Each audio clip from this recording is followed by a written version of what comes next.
Hey, so here we have a Snap-on S77A. This is a half-inch drive ratcheting adapter for a breaker bar. This I think averages around $100 and something, maybe like 130. What we're going to do here is take it apart, see what is broken on it, because on this specific one, the on-off does not operate. There's some wobble here, and if you're wondering why I don't know what's wrong with it, is because I bought it on eBay and it was as is. I paid $24 and like $5 shipping, so $30 all in all for like $100 and something tool. I'm going to see if I can fix it. Now, I went onto the Snap-on website and there is a rebuild kit for this. However, it is not very helpful in the sense that I cannot see what is in the kit. And because I just received this in the mail today, I also don't know what's broken in it. Maybe it's some of the serviceable pieces that are broken, or it could be something integral to the actual part itself that is broken, and that cannot be fixed by the repair kit. So what we're going to do in this video is knock out a couple birds with one stone. One, we're going to take it apart so we can see what's in it, and two, we're going to see if we can identify whether what's broken is part of integral to the tool, or if it's the service kit that can actually bring this thing back to life. If that's the case, I'll have a good come up. If not, my last resort is to go to my Snap-on tool truck guy and see if he can do me a solid and swap this out. That's going to be a 50-50 chance. It can go either way. So without further ado, what I'm going to do is lube it up, and we're going to start taking it apart. Okay, I think what I'm going to do first is, after I put this on here as a base, I'm going to go ahead and see if I can remove this lever here that's not too sure how it's supposed to operate, because like I said, I just received this broken. Remove that screw. Hopefully this thing comes off, which is going to help me remove that circlet that's inside. It's a flat tip.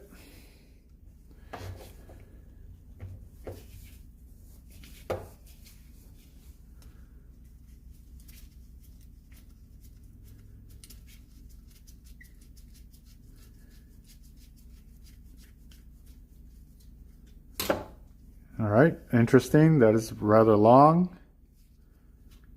I'll go ahead and clean that up. It looks like it has, initially it looked threaded on that shaft, but the thinner part is threaded, the bottom part is just a shaft. So we'll definitely clean that up. And now we have the hole in there, and that should give me easier access to get that circlip out. So let's see if I can do this.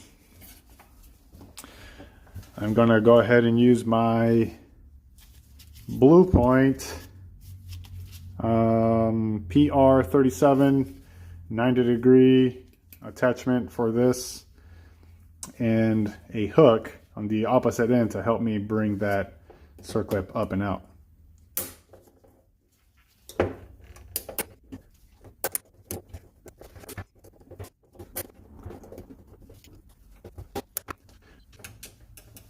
I think I'm going to have to use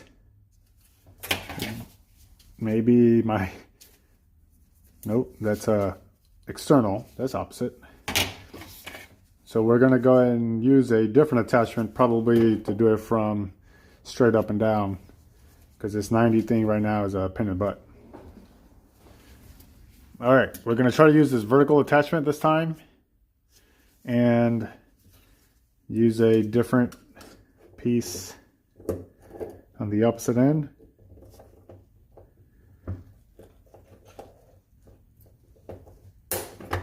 Let me try this a couple times by itself. Okay, can't really get a good grip regardless, so Let's see if I can almost head it up.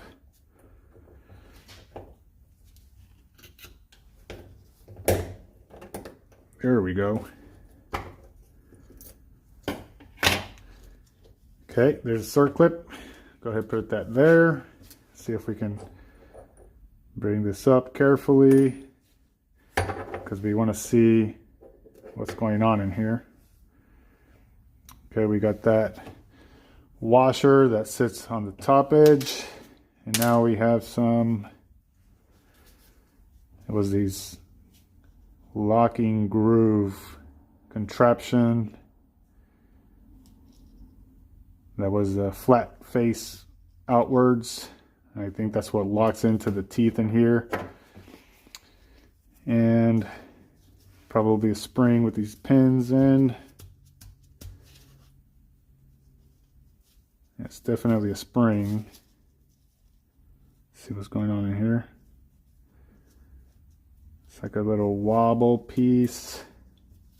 There's a pin on this side. I'm verbalizing this because I need to probably come back to this, and I want to not just see it but hear myself say it. We're going to push this. There's a little shaft in here, and it seems like it can be pushed out. Not too sure, because it does definitely move.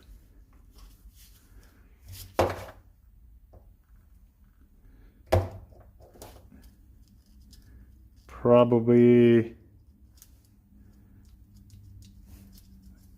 okay, that pin definitely is holding the vertical shaft in place. So that might be pressed. As of right now, what I'm going to do, because it seems like that part in itself is not bad, because that moves. It has the two pins. I'm looking at these. Has two of those. Let's go ahead and pull that out.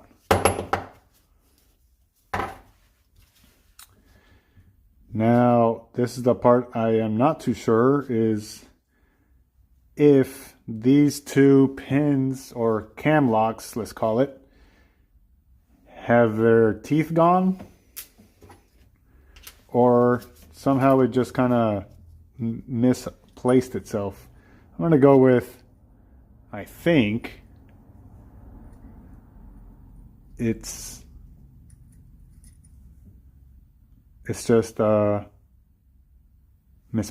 somehow unwedged itself. So we're going to go ahead and clean this all up, and I think I'm going to put it back together really quick and check it out. All right, we have cleaned everything up, and we're going to start off with the main body right here.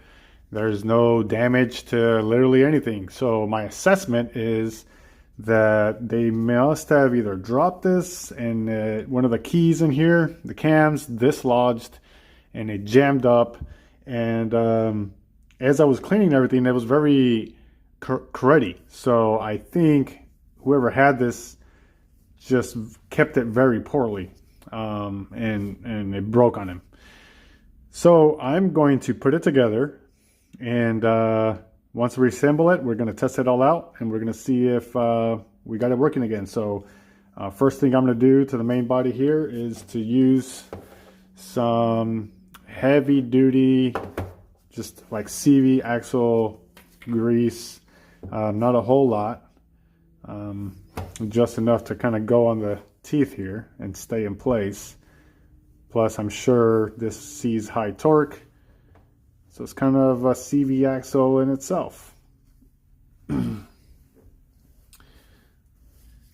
just going to put a little bit more. Plus this kind of helps me probably keep those cam gears once I set it in place, I hope. All right, we can get this off to the side.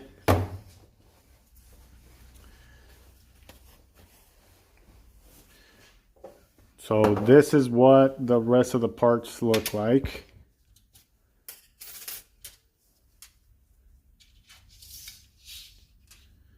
The two cam locks. the 2 pins for it. And there is 2 springs. And I just said 2 springs because I thought there was one until the very second I just looked over. This is one of the springs that goes in between here. I would have forgotten. So I cleaned this up now, and you can see how it's free floating. I did not have to remove this pin shaft that is pressed onto this vertical shaft, keeping that bar in place. So this is as good as it's gonna get. That'll go in there. And again, I'm just gonna use this to be my base. And let's go ahead and put this together. All right, so what I think I'm gonna do first is this piece here. This might be the most integral part. And part of it is to make sure it's internally lubed up. So I'm gonna go ahead and put some lube here in all the areas. I had cleaned this with that PB blaster and then a wire wheel. And then I finished it off with some brake cleaner to finish dissolving everything. But now I'm just going to give it a fresh dab of oil everywhere internally. Some light oil. It's good enough. I will insert the first pin. Now I think the pin, the point of the pin should go in, as it may lock in here, because I feel like the flat end would complement better on this side. I just can't remember how it came out, but I think that makes more sense. Could be wrong, unless the pin here has to act more of a pointer to make it cam. Okay, I think I'm gonna change my mind. I'm gonna go pin outwards, because I think then in that case flat and flat is better contact with the spring. It's a 50-50 shot. So flat pin inwards. Probably could have checked out the video, but I'll check it out after I post it. How about that?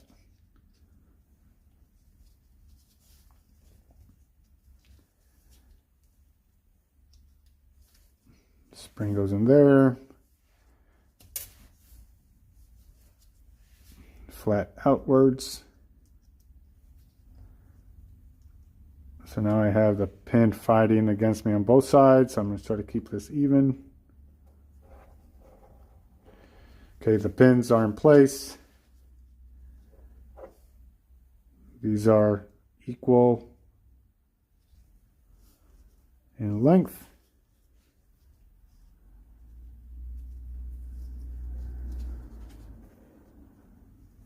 So I can put this together.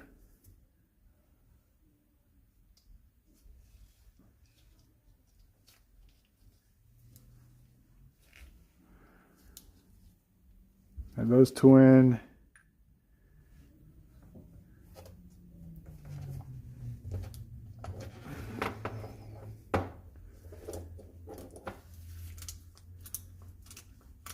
Very nice. It's ratcheting.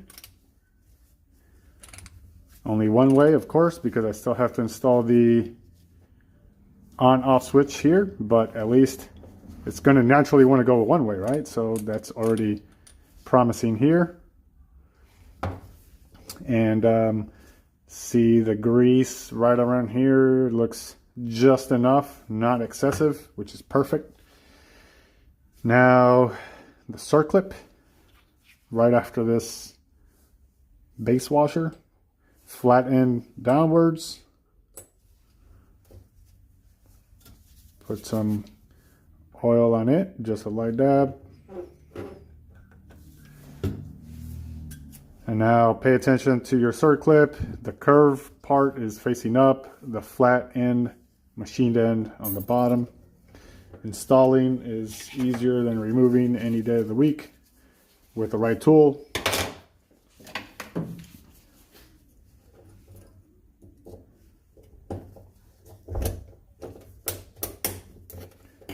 Okay, there you go. Very nice.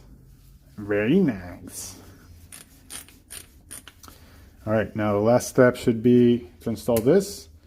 There is a spring that acts as a locking or tensioning mechanism for the screw that goes in here to lock this in place. Now, before you go crazy and drive that screw in there and fight, what you want to do is index that that thread to be straight up and down. And I'm going to try to do that with, let's see what I got handy here.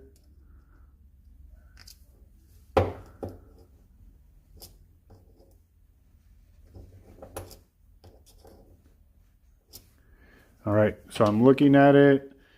The lighting here is not that great, although I got like 5 different LEDs here hitting me. I think it's just reflecting back on the chrome here. All right, so it is straight up and down. Whoops, it just moved on me.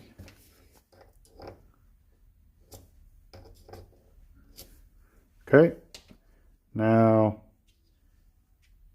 I'm going to get the screw for that, which is a flat tip. This piece essentially free floats here, and show your spring is inside again.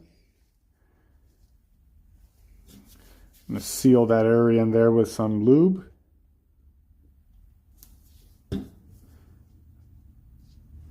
We're going to insert it. And you want to make sure you go very light with your fingers as much as possible, because it's very small and you do not want to cross thread that.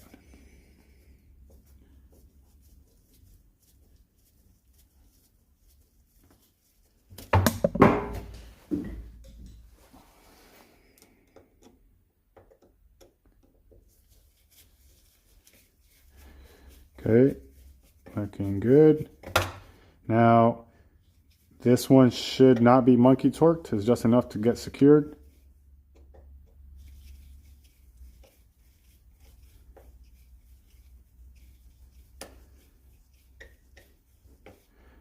That's tight, so I'm going to back it off just a hair. And look at that. So, okay, on.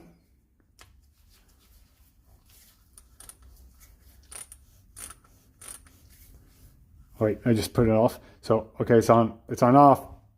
It's on off now, which means counterclockwise. I put it on. All right, guys and gals, we have successfully rebuilt a Snap-on S77 for $0. I hope you enjoyed the video. I hope you learned something. I hope you got a chance to see what's inside here, help you make an educated decision on what to do in the future, whether considering to buy this broken, or if you have a broken one, you have to service it. Don't do like the person did here, sold it on eBay broken, and then somebody like me fix it for free. You want to be the guy that fixes it yourself. So if you like what you just saw, go ahead and like this video, subscribe right underneath here, and comment. Please comment. Tell me what you think about this, if this helped you or not. All right. Have a good day.